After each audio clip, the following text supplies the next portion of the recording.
Hey, good morning and welcome to Breakthrough Walls. I'm Ken Walls and I'm your host. And we have a guy joining us all the way from London in the UK. So stay with me. I'm going to play this video. I'll be right back.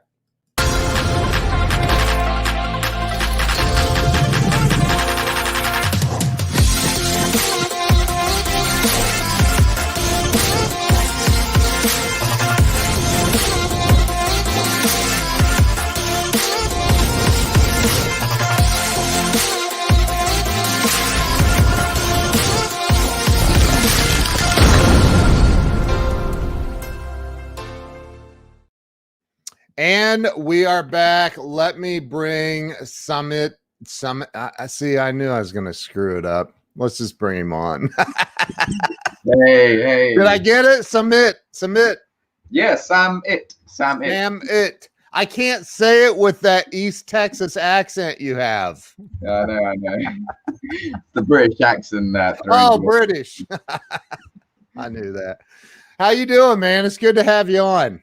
Yeah, I'm good. I'm so glad to just be on here talking to you. So I'm really excited to be breaking some stuff down. So really looking forward to it. Yeah, man. So we were brought together by Zach Benson, I believe, right? Yeah. He's our mutual friend that introduced us. Me and him did this time last year. Actually, we were both in Phuket. We were both up on stage and we were just kicking it at a mastermind with some other great people like Mark Jonah, Steve Tan, Vince Tan, a bunch of really great guys, and that's where we ended up connecting. Yeah. And Zach's just such a nice, down to earth guy, and I was like, I told him that I want to do the podcast scene, and if he can introduce me to some people, and he said, yeah, sure. And this is how we ended up connecting. Yeah, Zach's good people, man. He's a good dude. So. I started this show about 2.5 years ago now, or almost 3. I think that we, as human beings, I truly believe that we heal our own lives by hearing how other people healed theirs. And so, that's kind of where this all is. So let's start with where you were born and raised. Yeah, sure. So I was born in London to a small Asian family. One mum, one dad, obviously, and one younger brother. The younger brother is the good-looking version of me. He's 6 foot tall, really muscly, and he's the prize child of the family, right? He's the guy that's going to be the doctor. And if any of you guys know about Asian parents, they always want you to be one of these categories. They want you to be a doctor, accountant, lawyer, or something crazy like that. Yeah. And I was always the rebel child, right? I was the guy that was just not going to be doing any of that. I was the guy that was always getting told off at school. I was the guy that was always speaking up. I was always the guy that was getting into fights and getting beaten up most of the time because I was a really skinny sort of guy. Down in London, that's where we sort of got brought up. Low income family. My dad got made redundant very early on from his job, so we never had access to private schools or anything like that. Went completely through the state. Was in probably one of the roughest parts of London. For any of your listeners that know about Croydon, they'll probably know the stories about it. But yeah, that's pretty much whereabouts I've grown up. Through my young life. Yeah, go on. So you said you were a rebel. You were like, I'm not going to be a doctor or a lawyer. No. Yeah, I was never that smart, to be honest. Like my dad's very strict. He's got OCD as well, so which doesn't really help him. He's like this guy would be in the bathroom from 4 hours in the morning and 4 hours in the evening. God knows what he does in there, and he walks around with plastic bags and stuff like that. And that really affected me growing up, because it was very frustrating to have someone like that around. And as I've got older, I've got to understand it a bit more, but it's still very frustrating. Yeah. Um, and then he was completely the opposite of what you'd say is an entrepreneur. You know, entrepreneur is someone that sees something and tries to work hard and goes the complete opposite direction. But he Right. got made redundant very early on, and he then just decided he didn't want to do it anything, or you know, any of the jobs out there weren't really his standard. And he used to be in sales, so that was very difficult growing up. You know, he's a very strict parent. He would be putting me into all these entrance exams for these schools and trying to get me in, and I would always fail them. There was no hope of me getting in. Wow. So you went through, and and this is all in the UK, right? Yeah, all in the UK. I was born in the UK and raised in the UK. Yeah. Is that you or me? I think that's you. I don't even know how that's happening. I don't know what that is. That's crazy. Yeah, it must be it's a meeting or something. Oh, it might be. That was weird. Very weird. I've never heard that sound on my computer, so I don't know what it was. Anyway, so you were, you know, in the UK. I mean, so do they have, like, here in the States, they have, you know, elementary school, then junior high, and then high school. Is it the same there? Yeah, pretty much. So you've got the primary school, the secondary school, the college, and then the university. Okay. And did you do college and university? I did. Yeah, I went through the whole process. You know, I think a lot of people in hindsight ask me like, what's been my motivation to do what I do right now, and I can probably place it to my childhood growing up, my secondary school, where I used to get, you know, I used to get bullied is the term, right? Like I used to get picked on because of my race, my religion. I used to get picked on because I was completely different. You know, it wasn't that I was nerdy. I never fitted in with the nerdy crowd, and I Yeah. never fitted in with like the jocks. There was no way I sort of fitted in because since I was young, I was always very talkative. And I have like a, you know, they, in all the reports, all the school reports, they would say he just doesn't pay attention. You know, that's one of the things. And I think that led to me just not working with as well with other school kids. This ended up getting me into a lot of fights in my first day in secondary school. Like this, like you go into a brand new school and you're hoping that everything's going to be great. But the first day, what happened, there must have been a really big rainstorm. And in the playground, there must have been a huge puddle. And, you know, all the kids would try and avoid dropping into this puddle. What one of the elder kids did, they picked me up by my bag and just threw me into this pond. And literally all the school kids just surrounded me. And that was my very first day in secondary school. And that was because of your what, race? I, Just I think someone just thought it was funny and just thought, let me just chuck this guy in. You know, I must have been about maybe 11 years old at that point. kids can be nasty. Yeah, it was, and that was literally, I had to be 5 years in that secondary school, and I couldn't leave because, you know, to my dad, I was looked upon like a failure. So I failed all these entrance exams, and every time they'd be like, how was school? And I'd be like, oh yeah, school was great, even though I probably got beaten up about 3 times in that day. And the school was a case where, you know, if you got beaten up and you told someone, they'd probably beat you up, or the teachers. Like that's how bad this school was. People would be beating up the teachers. So the teachers couldn't do anything. I couldn't do anything. I would try and avoid everyone as much as possible. You couldn't even sit inside during playtime because the teachers didn't really like me because I was very, you know, I'd speak a lot, and the teachers would be like, no, you go out. So they'd always send me out into the jungle, which was crazy. But yeah, for, you know, from year 7 all the way to year 11, it was just daily getting beaten up. And that's what the situation for me was. You know, I went through a lot of things where at that young age, I was thinking to myself, look, you know, this is pointless. Like, I've got no one that I can talk to. It's better ending it right now, you know. And I was thinking about suicide and things like that. But the one thing that kept me together was the love of my mum, you know, knowing that it would really pain my mum, and also the fact that I turned to religion. So I was praying every single day, that people would not beat me up, people wouldn't bully me, people wouldn't do XYZ to me, and my life would just become better. There was no solution, right? It wasn't a case of praying and then it would turn things around. It was just something I had to get over, and it was something that I couldn't share with no one. And the motivation I used was, you know, I want to go and make a name for myself. I want to become big, and I want to then come back and these people that are beating me up, they're going to be like poorer than me. They're going to be people that, you know, they're going to see me succeed. And I think that's what a lot of my drive comes down to, is that moment.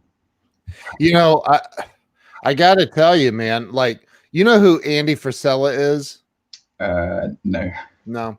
He's an entrepreneur here in the States, a celebrity. He does $300-400 million a year in business, and he's the founder of First Form Fitness. And so Andy was on the show, and I said, where did this insatiable drive for success come from? He goes, honestly, it was probably because I was bullied my whole life. Right. And it's that happens, man. So I can relate to a lot of what you're talking about. So when you got out of, and they don't call it high school there, they call it what, primary school? So once you come out of secondary school, okay. Yeah, so secondary school is where I got bullied a lot, and then you'd go into college. This is some of the war wounds I've got. So my head got cracked right there. Jeez. And I had a couple of other cracks as well. On my gosh, man. Jeez. That's insane. Yeah. And so then you left there and you went on to university. Did you ever, I mean, this is kind of a rhetorical question, but did you fight back? I'm sure you did. Yeah, I wasn't one that wouldn't fight back, like, as in you have to, but it got to a point where you fight back and the whole school would jump in and just start beating you up, because they're connected. Like, it wouldn't be just like a group, like 3-4 people. It would be like the whole school that would end up punching you. Good Lord. It's called, the technical term in London is getting rushed. That's what it's called, right? So there was one guy I had 13 fights with, like when I was trying to fight back. And what would happen, because this guy would be in my class, all the classmates would keep egging the other person on, or, you know, it got to a point where I was just like, I'm not going to fight no more. And that's what ended up happening. You know, after the first year, I was like, I'm just not going to be the guy that fights back. I took the beating. All you got to do is get into the ball position and try and hope that no one hits you, or there's no teeth lost or blood anywhere, or broken noses or anything like that. Dude, that sucks. Kids can. So you went, you finally got out of secondary school and you went to college. Yeah, college was much better for me. You know, there was girls there. It was mixed. Like the secondary school I went to was all boys. So that probably was a reason why, you know, they had a lot of bent up anger, and probably had family issues that also played a part. And you know, as entrepreneurs, you always reflect on the time and what happened, and, you know, it comes down to that. But college was much better for me. There was girls there. I sort of was a guy that connected with people very easily in college. And, you know, straight away I'd be talking to all the girls, whereas the guys would probably be a bit nervous. Rather than anything serious, it was just like friendships, right? So Yeah. I'd be straight away pegged into the friend zone. It'd just be like, oh, Samit, he's the guy that wouldn't cause any issue. Oh, let's tell him about my problems with my boyfriend. So I Yeah. used to be that guy. But I was fine. After coming from a place where I used to get beaten up every day, coming into an environment where I was like, someone's friend and someone Yeah. was there to care was just nice. Yeah. And college was much better for me. I was in college for 3 years. I should have been in there for 2 years. I must have missed out by a couple of marks to get the grades I wanted. So I was thinking to myself, I'm going to just redo them exams and just focus. And that was a good decision because I ended up going to a much better university. Yeah. So you ended up going to you. So is college, is that like high school for us? How old are you when you get out of college? So college, I was 16, and then you're there for until you should be there until 18, but I stayed till I was 19. Okay. So that's kind of like high school here in the States. And Yeah. then you go to university. Yeah. And so what did you study in university? University, I studied business. The university for me, like from a very young age, I was thinking about business, but I never really did anything. I knew that, I wanted to do something different. And I went to university in London. I did business. I didn't really think anything would come out of that degree, but I did it to get away from home. This was the first time I'd be able to get away from home. And being at home was really difficult with my dad around and all these other things. So, getting that break and moving away and having my own room, having my own space was just a fresh of breath air for me. Um, the problem arose very quickly, right? Because we didn't have funds all we could probably afford was the tuition fees. And the Right. government was paying most of that. But to go and rent out a room and have the food and to go out and enjoy yourself, you need money very quickly. So this is where, first day I got in, most people would be thinking about, how to make friends or how to enjoy their university. Like I was thinking how to make money from day one. I ended up connecting with some people that I ended up talking to, and they were like, look, what you can do is you can organize these club nights, and every person you sort of bring along to the club, we will give you £1 per person. And I was thinking to myself, oh, £1 per person. And then if you bring more than 20 people, you get £2 per person. So I was like, okay, that sounds interesting to me. So Yeah. instead, the first day, what I did was, and I was a brilliant networker, right? Like it just came natural to me to say hello to someone and go, hey, what are you doing? And then moving along and getting to know the whole room. So there must have been 1,000 students within the first freshers night, where they throw club parties to introduce all the new people. I ended up creating with my flatmates. So there's two of us, and I said to them, look, we're fresh at university, we want to get to know people, let's try and make as many friends as we can. So I went to them and said, every person that you say hello to, make sure you introduce me, and every person I say hello to, I'll make sure I introduce you. So we went off within this room of 1,000 people. By the end of the night, we had met every single person, and we had introduced every single person to everyone else. So everyone that was there, 1,000 people, they had got to know each other through what we were doing. One sec, I think that was me. There you go. Yeah, so every single person we had ended up getting to know. So and by the first night, I was the most popular person on campus because everyone knew. Wow. And that was the transition, right? Going from secondary school to being just this loser guy and going to university and being the most popular guy there was. But I want to touch on this because I find it very curious actually, and again I can relate to a lot of this. So when you spend all those years literally getting your ass kicked every day, like there like what else is there left to fear?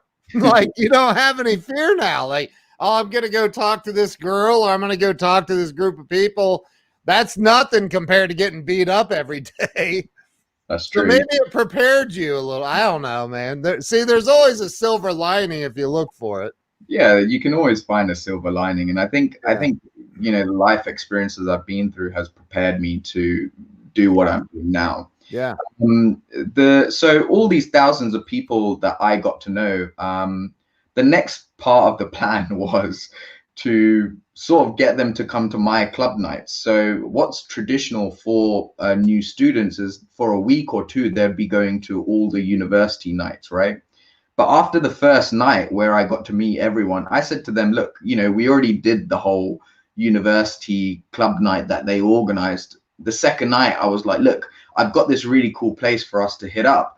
Would you guys be down? And everyone was like, I don't know. I don't know. So I said, all right, cool. There's another 100 people coming and they're all going to meet outside my dorm room. So my dorm room was very well positioned. It was like in the middle of the campus or Yeah. just before you ended up going to leave. So everyone had to pass through that. So from about 8 o'clock, I had hundreds of people literally just waiting outside my dorm. They were like cattle looking for something Wow. to do. All had drinks, all had everything. So, and then I was like the shepherd directing them, and we would go off campus and straight into London to the club night that I was told to promote. So and we would walk up to the club, would go through public transport and everything, and there'd just be a crowd of about 1,000 of us. Wow. And would turn up at this club night and would just pack it all out. And like literally they'd do a shout out for, is anyone here from Queen Mary's? And everyone would be like, yeah, and then like literally is the whole club. But that's how I started earning money. Like I was walking out with 100, 200 pounds every sort of night within my first week, which helped me fund the lifestyle that I now created, as well as paying for my dorm room, paying for my expenses and everything else that was involved with it. And soon as I saw that money, I was like, whoa, and the lifestyle that came with it. You get to go into clubs, you get to walk through, you're talking to girls and whatnot. And it was all very, like I was like the cool kid, and that was a very weird experience coming from absolutely nowhere to being the cool kid. The people I was organizing the club nights with, they saw that, this guy is bringing a lot of people every single time. So why don't we try and motivate him somewhere else? And that's where I took it to the next level. And the next level was to actually organize my own club nights, hire my own DJ, put everything together. And that's literally like the next stage of how I took my income from just 100, 200 pounds to walking away with nearly 1,000 a week. Wow, dude. And you were not what, 21, 22, 20, 21? No, I was 19. 19 years old and you're killing it. Wow. Yeah. So how I want to transition at some point, but so you went through all of this, and is that what you kept doing throughout all of your time in the university?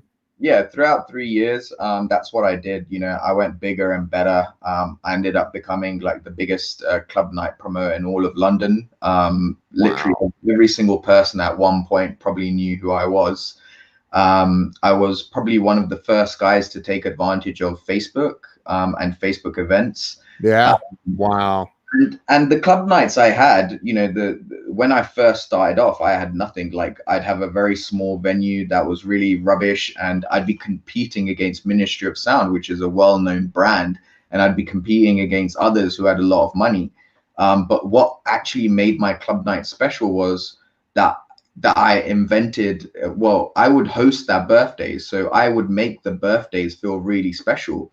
And it was like, I was the first guy to really use Facebook birthdays. Anytime there was someone's birthday, I would call all these people up like 3 months in advance and say, what are you doing for your birthday? Why don't you come and do it at my place? They'll be like, no, this other place is much better, much bigger. And I'd be like, look, but they don't care about you. Look what I'll do. I'll give you a nice VIP area. I'll give you some free drinks. Bring your friends along, and I will make sure you're treated like a queen or a king.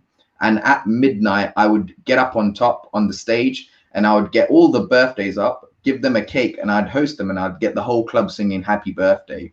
And that's what made that club night. It was like the worst club in all of London, but it ended up, people like the other people that would be going to all these club nights, they had to shut that club down and had to come to and party with me. That's how crazy it was. Wow, dude, that's awesome. So it's interesting though that I mean the transition from where you were as a kid and all the stuff you went through in your earlier years, and then you become the most popular. What's the title? I mean, party planner.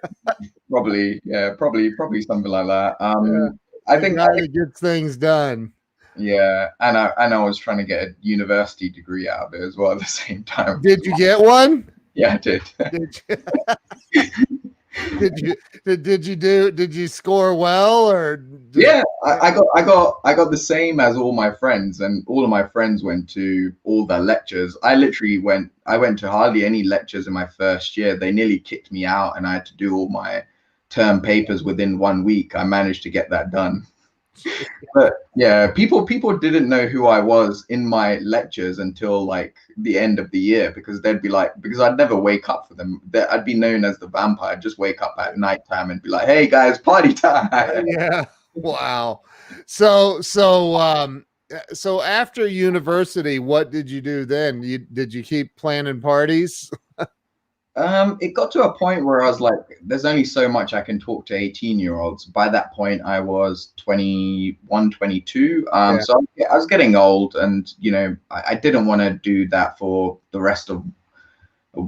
I didn't want to keep doing that. I graduated in 2009, which was like the biggest financial crash. There was no jobs going, and I didn't really want to apply for any jobs. So what I did was I connected up with a couple of my friends, seeing what they were doing. One of my friends had a travel company, and I thought, okay, you know what? I love traveling. I love doing. Everyone says they love traveling. I don't think I've met a person that goes, no, I don't like traveling. So Yeah. so for me, that was a logical thing to do. So I ended up. What, travel? No, running a travel company. So I ended up setting up a travel company using my friends' licenses and things like that. The problem was that it was a very traditional, old school, family run business. So I was telling them in 2009 about the benefits of having a booking system. They were like, no, we do everything off the phone. You're young, don't come in here and change things. And look where we are now. We're at a point where everyone's using a booking system. Yeah. And I was trying to drill this in, and they'd be like, yeah, we'll get to it. We'll get to it. I think 2 or 3 years of my life passed and nothing had moved on, and I was running a business where things would be bootstrapped. So every income that we'd make would throw it back into it. And that was no way to run a business at all. Like, I don't know what I was doing between 2 to 3 years. I just had no clue. Like, I just thought it would be easy because I was thinking I was making £1,000 a week.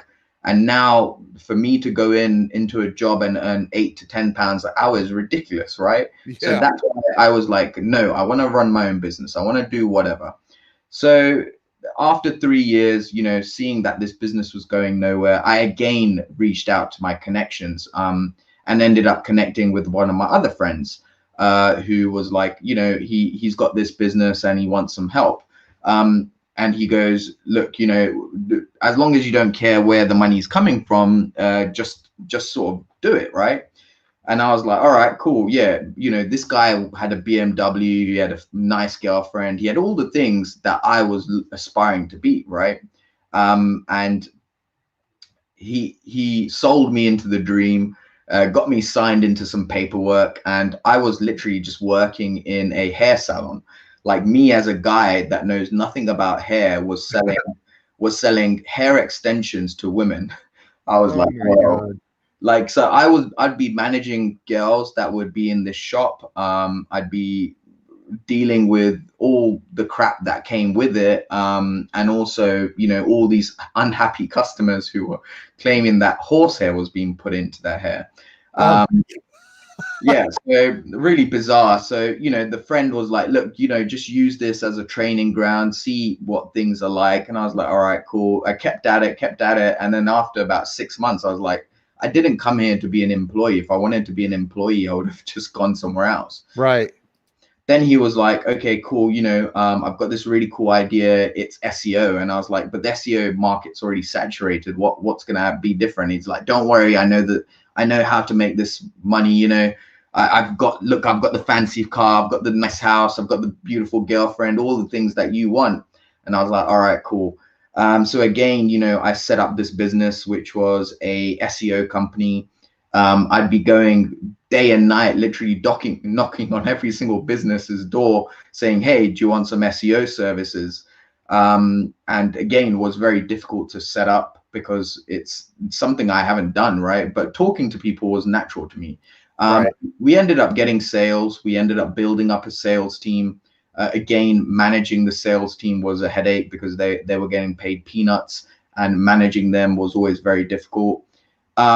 After about 6 months, again, you know, the problem happened that the other business partner I had, he wasn't doing anything.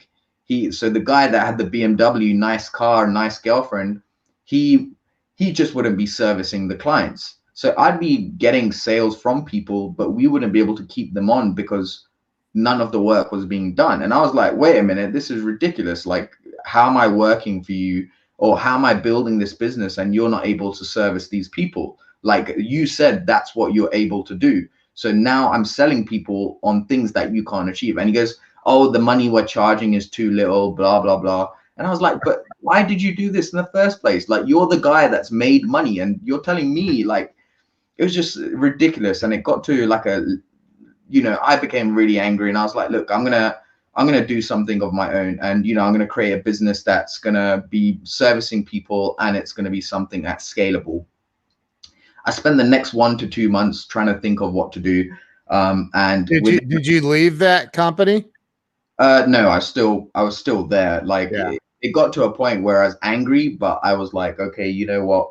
Like, they provided enough sort of things, and I was like, all right, I'm going to be responsible for the clients now, and I'm going to make sure that we're delivering a good result. So I ended up seeing social media really taking off at that time. And what I ended up doing was creating a social media company. They would get 3 posts for $99 a month. And this company ended up doing really, really well. It was a scalable model. It was very simple to get social media because social media was really hot at that time. And people started coming in. The company ended up doing well, but what happened was the business partner ended up pushing me out of that company because I wanted more percent. I was a very gullible young person that knew nothing about business, right? Right. So this guy was giving me 5% of a business, and he was saying, you know, you'll be like, this is really good. I'm going to put in the money. You don't have to worry about anything. For the SEO company, I understood, okay, you know, he's providing everything, so maybe, you know, but for the social media company, there was no expenditure from him. Like, nothing was put into it, and everything was done through my initiative, and I did everything. But he was like, no, you know, you came up with this idea because you were working with, you know, you worked on the PPC, and that's where the idea came from. Right. So in essence, it's my idea. I was like, no, I was like, that's ridiculous, right? I was like, I want more percentage of this company. And, you know, he was like, no. So I ended up getting pushed out of the company. And then I thought to myself, I could just do this myself. So I again tried to set it up. And then the next thing you know, I'm getting legal letters. I'm getting this guy trying to sue me. I had the police turn up at my doorstep because he claimed I stole things. And I was like, whoa, you know, I thought of this guy as like, he was almost like my father figure. Like, that's how much of a relationship we built up. And it just went so sour. And I don't even know, like, I'm a very reasonable person. Like, if someone's arguing with me, then I always try and find some middle ground. But, you know, this guy just went crazy. And like, yeah, just ended up sending me a bunch of legal letters and trying to sue the hell out of me. And I was at that point, I was broke. Like I was 29 or 28 years old, I think. Yeah, one of them ages. And I had zero to my name, you know, like Yeah. my friends would be like, hey, do you want to come out for a drink? And they'd be doing this for about 5 years while I was in this working as in the businesses. Yeah. So 2009 till 2015, I was broke. Like there was every year I'd have zero in my bank balance. It got to a point where the bank had to blacklist me, and had to shut my account down because I had generated so much interest and debt, and they just blacklisted me, and that Wow. affected my credit rating for a very long time. But yeah, during that time frame, I also, you know, lost contact with a lot of friends because with, you know, they would all be working, they'd be going on holidays together, they'd be doing all the fun stuff which I couldn't do, and I'd have to make some excuse. Oh no, I'm working, you know, it's Yeah. really busy. Yeah, we're just nearly there, you know, we're trying to find the space, we're going to be successful soon. Like it was making up escape excuses and trying to not you know, show my true self. Right. um Yeah. and 2015, it all just came to a big like poof. You know, I was really stressed out at that period. I literally knew nothing. I thought there was no way out of this. And then a event took place. So if you guys remember my younger brother, the 6 foot giant, the really good looking one, the one Yeah. that was going to be a doctor, he graduated that year, and him and his friends went away for a holiday. Even before he went away from his holiday, I had a really weird feeling about him, and it's very unusual because, you know, he's a really big giant, and you'd never think anything of it. But I started praying for him even before he went, which is very unusual. I've never prayed for anyone to this day that is currently around, right? It's always like, or nothing wrong with them. And I was praying and I was like, make sure nothing happens to him. I even had a conversation with him. I said, I don't know what's going on, but I've got this really weird feeling, Yeah. that something really bad is going to happen to you. And I don't know what it is. So I said, have you got insurance? And he's like, no. I said, go get insurance. Make sure you're going to get some insurance, right? He ended up getting some insurance, which was good. And then he left, got on the flight. He messaged me, said he landed safely. So I was like, okay, you know, maybe it's just me overthinking it. I was thinking maybe if something was going to happen, it'd be his flight, right? Because we're all programmed to think about flights and Right. things like that. So I was thinking maybe it was just that. But I kept having that. So even the first day, I prayed for him. I said, make sure he's okay. Make sure he comes back safe. And later on in that day, maybe 6 hours after, I get a call from an unknown number. I'm like, okay, you know, I pick it up, and they're like, oh, hey, it's Druven's friend. And I'm like, yeah, oh, hi, how's the holiday? How's things going? I've never spoke to this guy before, right?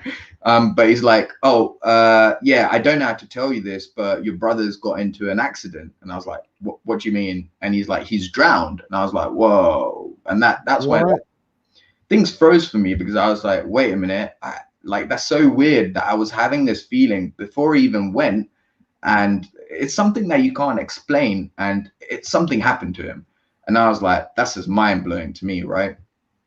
Wow. So I froze at that moment because, like, it was a lot of emotions. It wasn't just the emotion that my brother was, you know, he had ended up drowning abroad. It was the case that I was also thinking that something was going to happen, and it ended up happening. Where was he? What country was he in? In Turkey. He went, yeah, he went for a swim, and you know, ended up. It was a dumb thing from him. He couldn't swim, so I don't know why he tried to swim. Really stupid. But you know, so for those of you that are probably in tears right now, he does survive. Just an FYI. So, oh, does he? Yeah, he does. I'll tell you the rest of the story, which is the other sort of pivot that really happened in my life. I think there's someone actually said you can actually break down maybe 3 moments in your life that led you to the exact point that you are right now. And I think, you know, like adding up this story, you can probably see where I get to. But yeah, back to the story. Do you want to ask anything, Ken? I'm well, you said, drown normally means like they expired, they drowned, they're dead, they're gone. But that Yeah. isn't what happened. No. Yeah. So yeah, they say drowned, but his friends didn't know anything because the doctors wouldn't tell him. They would only tell friends and family. So they were like, they won't tell us. You need to get down here. And at that point, I had no money. I was 29 years old. I had to go and beg my mom and dad for money, right? And that was my lowest point. I was 29 years old, and I was really like, how much of a failure am I? How crappy am I that I can't pay to get on a flight to go and see whether my brother's okay? And that was really like the was a low point for me, because I was like, if anything happened to him, I'd have to be the breadwinner. I'd have to be the guy that, my parents' favorite child was him, because he was the doctor and he was the good looking one and the muscly one, right? Whereas I was the person that wasn't. And for me, that was like a really big wake up call. I ended up, my parents gave me the money, and I ended up going to Turkey. I ended up seeing him. He was unconscious. He was in a coma for about 4 or 5 days. Wow. But as soon as I saw him, I knew he would be fine. There was no issue. Like, soon as I saw him, I just woke up. And it's not like the doctors didn't even know he was going to be okay. But for some reason, I felt like an energy that just reinvigorated me after then. The doctors said, everything that happened to him was chance again. So, I know we're approaching maybe a time limit, but I'll give you a quick breakdown. He had nearly 95% water in his lungs, which, even after CPR was a very, he could hardly breathe, and he was literally ready to go to heaven or wherever he was going to get called to. Everything, like the story of how the hospital breaks it down was really good. They were like, he drowned, but luckily there was a guy on a jet ski randomly about that ended up picking him out of it. There was an ambulance which was attending someone else, which was just parked up next to the beach. So it's all of these seconds literally added up to make sure he was alive. So again, very, very weird stuff, which is very difficult to explain. I've had this conversation with a lot of people, and everyone's always like, they come up with different explanations, but it's however you want to take it, really. But after that point, my brother came home after 2-3 weeks of being in hospital. He woke up, then was rehabilitating, and then we finally came home. And I wasn't thinking about any business. At that point, I was like, you know what? I need to give up my dreams of running a business. I need to give up my dreams of being an entrepreneur. I need to just forget about this. I need to move on. I need to get a normal 9-to-5 job like everyone else and just forget about this path that I'm going down. Yeah. And in that time, in the summer, I was always interested in startups, and I applied for like one position that I was really interested in. And after a couple of back and forths with them, because they were like, you're 29, you've got a lot of experience, we don't have any money to pay you. I was like, don't worry, I'll work for literally whatever you can afford to pay me. And I ended up getting the foot in through the door, and ended up building up that campaign. And that's the campaign that ended up raising 1.6 million, which ended up to where I am right now, which is after 5 years, I ended up, setting up my own agency and have raised 31 million for crowdfunding projects around the world. So that's how I got there. So how does that work? I mean, my company, I started with a $20 loan and went out and knocked on doors. How does that work? I like, somebody reaches out to you and says, hey, we need money to start our business up, and you help them find it. So crowdfunding is just a way to launch a business, right? If you think about what I like to call the broken launch method of launching a business, like say, for example, I'm launching, this card today, then what I'm gonna do is set up a website, set up some social media, start running some ads, and stores open, right? But what's the smarter way of doing this is maybe putting up a website before I even make this card. It doesn't even have to look like this card. It can look like something like this card. put Right. up a website for it, build up all my social media stuff. Don't show everybody your credit card number, dude. Don't worry, it doesn't, that one doesn't work. Oh. I'm thinking, man, people are going to screenshot that and zoom in and try to charge a new TV or something for Christmas. Yeah, good. I didn't even realize that's not even my card. I don't know what it is, but it's someone's. I think it's my brother's card. Yeah. So go ahead. I'm sorry I interrupted you. No, so yeah. So yeah, so rather than offering the product and investing in inventory before you launch this product to market, I mean, it can be applied to anything. It can be applied to a book, a training course that you're doing. Actually find the people that want to buy this product, test it out with them before you launch it to the market. So build up a list of leads, build up emails of people that are interested, and then after a period of build up, do you then launch that product? If you do it that way, then you're going to have a pipeline of people. You're going to have a huge sales on day one, and then you're going to have a really nice long tail of sales and a pipeline. The number of reasons why a business fails that I've seen, and the ones that I've failed numerous times, is because I've just gone in and focused on making the website, getting it up there, and then I'm like, okay, my shop's open, now what? Right. So it's almost like an afterthought, whereas maybe marketing your product initially is the first thought that you come to, and also validating the idea even before you go and make that. I've met so many people that spend hundreds and thousands of dollars on making something, and this is I've seen this from big companies as well. We've worked with people like Xiaomi and people like that to launch their products to market, and they make the same mistake. They're just sitting there one day with the R&D team. Oh, what can we launch? They launch something and just crickets, right? Yeah. But what you've got to do is, before you even get to that stage where you're building it or developing it, is test it and see whether people want it. If you do that, I guarantee your business is going to have much better chance of success than just launching it on a whim, right? So you help people. I guess you help people determine whether or not their product or service is even viable. Yeah, so we help people 3 ways. We help validate that idea initially. So we have a 30-day testing period where we set everything up for them. We validate the idea to see whether it's got legs. We do survey forms. We do a whole bunch of other stuff to make sure that people are interested in this. Do you run ads and for taking surveys and stuff like that?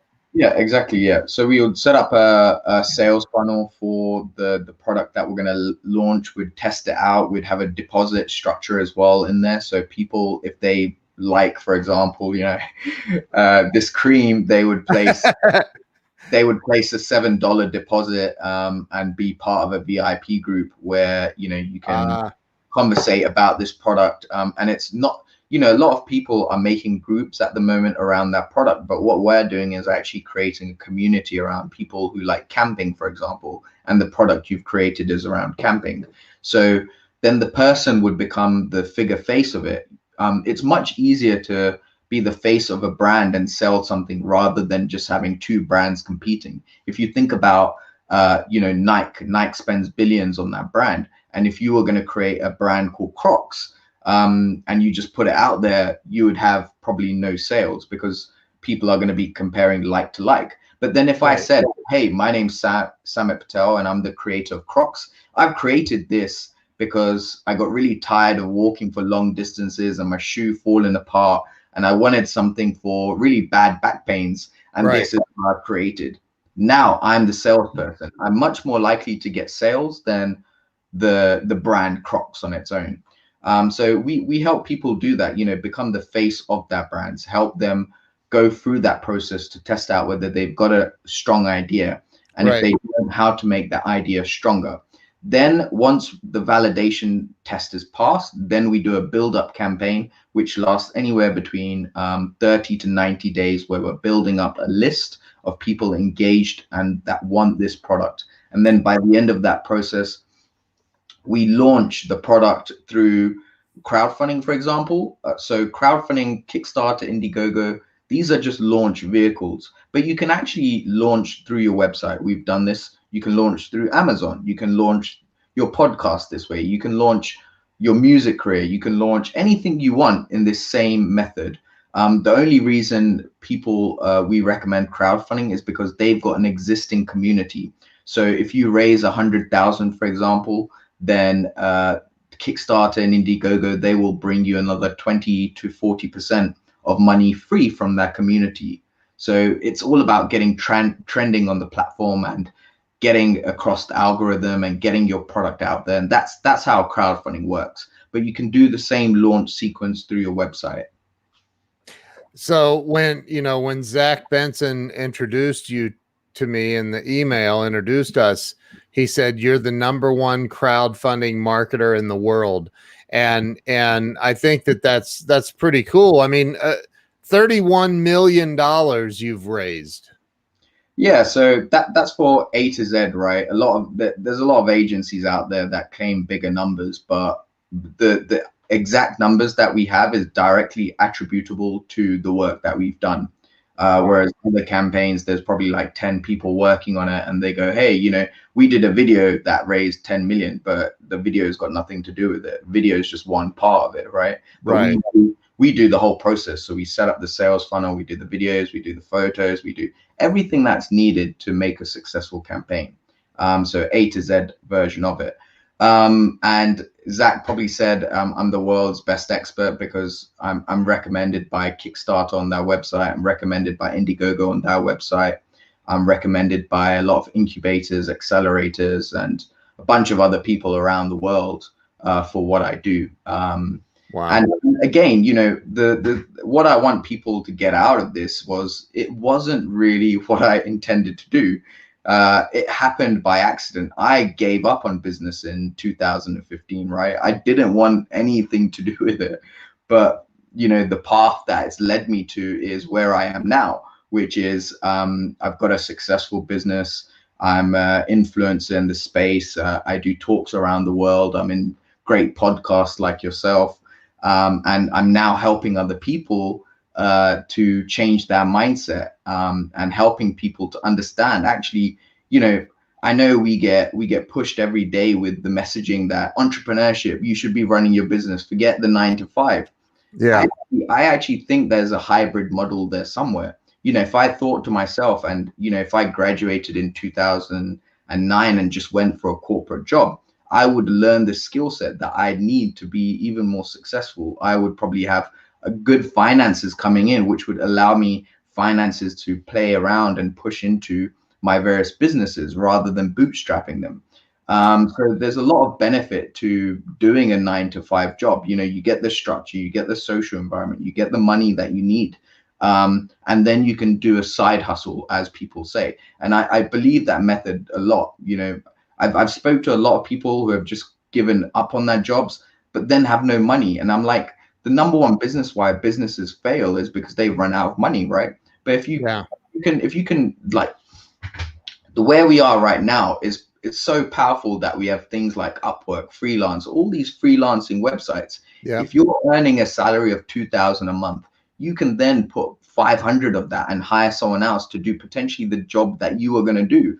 Like if you're going to make a website, or if you're going to be chasing this person up, hire a VA to do that. So that's the sort of thinking that I like to push out there, because I think it's much more powerful for people. Obviously, you're going to need the mindset of, I need to go all in at some point.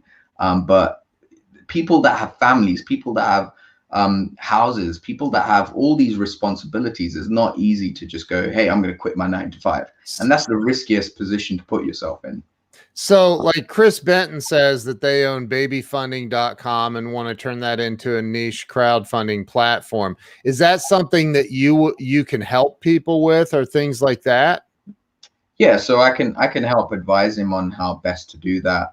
So I think what he's trying to do is he going to be the hub for people's babies products, and they're going to raise money on there, or or is he trying to crowdfund his product? What is he trying to do is probably the question that I need to ask him. Right. Right. So well, so he should reach out to you. But explain how, because I've heard of Kickstarter, but I don't know what it is. I have no, and I'm in marketing. That's probably not good. So what is, and I do website development and marketing and stuff like that, but um what is Kickstarter? What, like, if I have a a really cool little USB thing that I want to market, and it costs me $5 to make this thing. Do I go to Kickstarter, and that, how does that work? Yeah, so if you've got something that is cool and is going to stand out, then Kickstarter is definitely a platform for you. It's a platform where there's a lot of innovative products that go onto there. So like Oculus was a big case study, which led to the VR revolution, right? Yeah. Facebook taking over, and that originally launched on Kickstarter. You've also got, a lot of games and things like that where people just make a game, put it up, and it goes viral and ends up getting a lot of money. So most of the innovative products that you see have stemmed from Kickstarter or Indiegogo or crowdfunding as a platform. And what people do is they launch things onto this platform, and they don't have to ship the product. That's the beauty of this, right? So I could launch my cream bottle and say, hey, look, this is what it is. It's amazing cream bottle. It's really good for your skin. And even without producing it and having any inventory, I can tell people they can start paying an early bird price of $49. And this product could have a delivery of 1 year. So I wouldn't have to deliver that product to that person. And there's also no guarantee. So there's no personal guarantee that you have to deliver. So, a lot of campaigns have got into trouble where they've had manufacturing costs go up, and it's just meant that they've ended up going broke. So it's a very cool way to validate your idea without going and getting really expensive inventory. So people are investing in your cream bottle, and they're basically just taking a chance that, Yeah. what's the payoff for them? Well, it used to be a thing where crowdfunding used to be really risky, but now a lot of products are delivering. So the payoff is that they get, this bottle could be 126, but I'm offering it for a 50% discount at $6 or something like that. And that's the only payoff? They don't get a percentage of the company or anything? No. So, well, the consumer side of it is that they're just investing in the product and want to see this product come to market. You do have equity crowdfunding, and that is they get a piece of your company. So if you started a company and you've got good financials, you can say, hey, you can own 10% of my company, and people can invest anywhere between 100 to a lot more money into this. It's called micro investing. And they would own a decimal point of that 10% that you're giving away. Wow. And is that in perpetuity?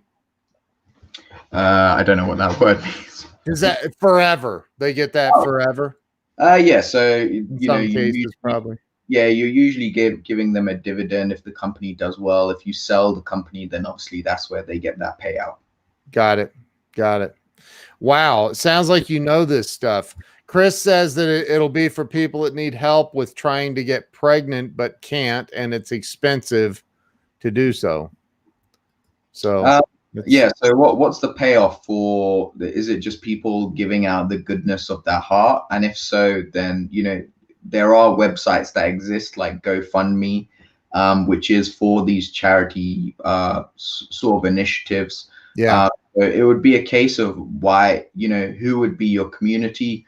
You could probably create something, and what it could be is, but you've got to get maybe the ball rolling. So people that have had support from other people to fund that pregnancy, once they get pregnant, then they would maybe micro fund others. So it creates like a little community around it. So I would maybe focus on creating the community first around it, and finding these people. If you've got a good community of people that are quite charitable, then this could be something that you can launch. Yeah.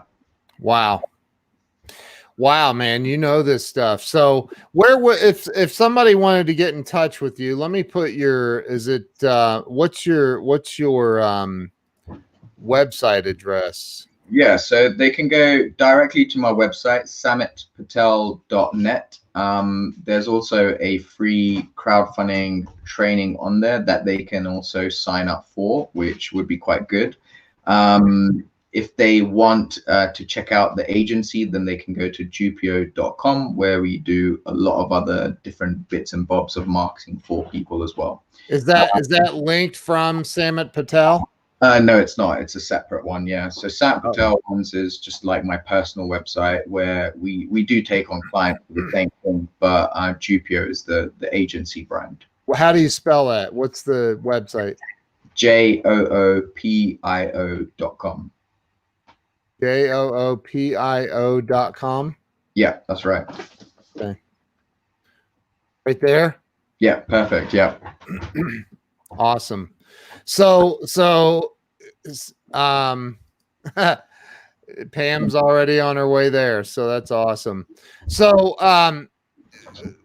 let me ask you this question, and because I ask everybody this that's on the show, what do you think the number one thing is that holds people back from success and joy, freedom in life? Oh, that's a difficult one to really answer. I think it's just people's circumstances at the point in time they are at, right? Like there's a lot of different things that are going on with people, and there's different solutions or different things that people need to maybe do at a point in time. You know, if for example, the story of when I was getting beaten up, I think it was a case of having a motivation to get out of that, and also to have the patience to be able to take the beatings and work through it. I think also, you know, when I was getting sued by the other business partner, again, I think it's a case of, you know, me trying to pursue my dreams of being an entrepreneur, and trying to rush things through and trying to take the easy way out. I think again is where, you know, a bit of patience could have been used, and also educating myself around business a lot more. I don't think at that time and point, you know, education was so readily available about how to create your funnels, how to launch businesses to market, how to access to money as well. As Phil pointed out, you know, initially I didn't have access to money, even though there's probably ways of getting it through applying for VCs. But now we've got to a place where everything is done through the internet, and you can very easily set something up without too much investment going into it. I think sometimes also people combine the wrong skill set, you know. So I used to be the thought that I wanted to create an app, but having gone through that process, I realized actually it's a much more difficult thing to do. And, you know, if I was seeking money to build an app, the first thing I would tell people is actually you need to find a good partner that is your co-founder and is the developer on board. Otherwise, forget that, right? You should be trying to create a business that's within your skill set. If it's not within your skill set, then that's half of the problem. And by saying that you don't have the money is probably, again, a partial reason, you know, that you're probably trying to do something outside of your realms. The first easiest thing that you can do with the business is set something up with your skills. Set a service-based business up like I've done. That's a really easy one to sort of set up, because you can build and use the skills that you have, and then you can use the money that you're generating from your agency to funnel into other ventures that you want to do. And that's the same with what I've done.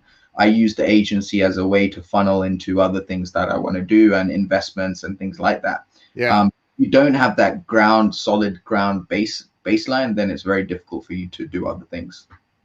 You know, Tom Ginn says the real problem is not having an idea, it's taking action. I do agree, man. I think a lot of people will have an idea. I mean, there's this thing called, and you can look it up later, but it's called the 100th monkey syndrome, basically, where they teach two baby monkeys from the same family. They'll take one to an island on the other side of the world. They teach this monkey a trick, and then within a very short amount of time, the other monkey, without being taught that trick, will start doing it, because Einstein said everything is energy in motion. And so, have you ever, like, I ask this often, have you ever had an idea for something, maybe in the shower, and you just kind of blow it off, or you start telling yourself all the reasons why you can't do it, and then 6 months later you see it on the shelf at Walmart or something, you're like, that was my idea, I can't believe that. So I think what you are doing is you help people find the way. You help them find the market, the money, the whatever it is, to take their idea from here to reality. Is that a fair summation?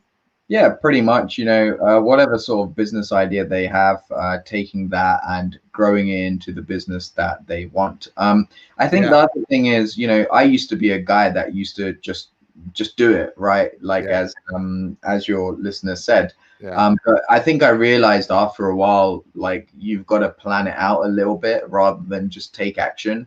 That's one of the steps that I've identified in the failures that I've had. I just sort of go gung-ho into something without thinking about it, and then once I've spent a lot of money behind it, then I realize, oh crap, actually not the right thing. So that's why, after thinking about the failures, I've created this system which allows me to have a much better success ratio to what I'm doing. If like, I was going to launch a product of my own recently, which was a UV box that you can put your mask into, and it would sanitize the mask. I thought it was a great idea. I thought it would make a lot of money. I tested it out and I got people signing up, but it wasn't the level I wanted it to be. So I didn't pursue the idea. So it's things like that. Like every idea, there's 7 billion people here, right? There's going to be a bunch of people that want to buy your product, but it's about the scale you want to get to. Right. Do you want to make 50,000 or do you want to make 1 million is the question you've got to also ask. Yeah. Wow. Well, regardless of what your brother does or what anybody else does, I think you're brilliant, man. I think you're brilliant. I the fact that you've raised $31 million is impressive. So, shall I tell you a happy ending to my brother's story as well? Yes, love to hear that. He became a doctor, famous surgeon. No, he graduated, but he's got his own business. He set this up in university, but it's grown into a massive thing now. He's going to be on the UK's version of Shark Tank, which is Dragon's Den. His brand is OcuShield, which is a screen protector for those that don't like blue light. So he's got laptop covers, iPhone covers, and this has been his business. He sells all around the world, really. And sells in Apple resellers. He's going to be in Nordstrom as well, which I think is a big US entity as well. So yeah, he's doing amazingly well for himself. That's awesome. Did you help him raise the money? I helped him launch a couple of products. Yeah. That's awesome, dude. That's awesome. Samit, thank you so much. I appreciate you being here and being so open and honest, and just, man, your story is insane.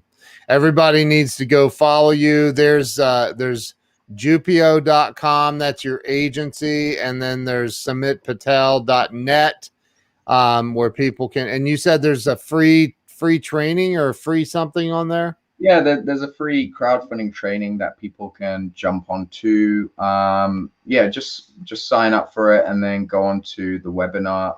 I'm going to be updating some things as well, so you'll be getting constant knowledge on how to build up stuff. I also post some of my really good stuff on Instagram, so you can maybe add a checklist there. And if anyone else has podcasts or any way for me to spread my message, I'd love to be connected. Yeah. And yeah, would be great. Thank you. Definitely. Well, Samit, thank you so much. I appreciate it. Don't hang up on me. I'm going to end the live stream. But thank you to everybody who's watched this. If you haven't shared it out yet, or if you have shared it out, share it again or share it, multiple times. Put it into Facebook groups and everywhere. So thank you all. Appreciate you. Yeah. I think tag someone that actually would benefit from this story, which would be really good, because there's a lot of people out there that are going through similar struggles, and it's important to let it be known. Amen. I agree, man. I agree. So thank you. All right. We'll see you guys tomorrow. Thanks so much, Samit. Thank you. I appreciate you, man. Thanks.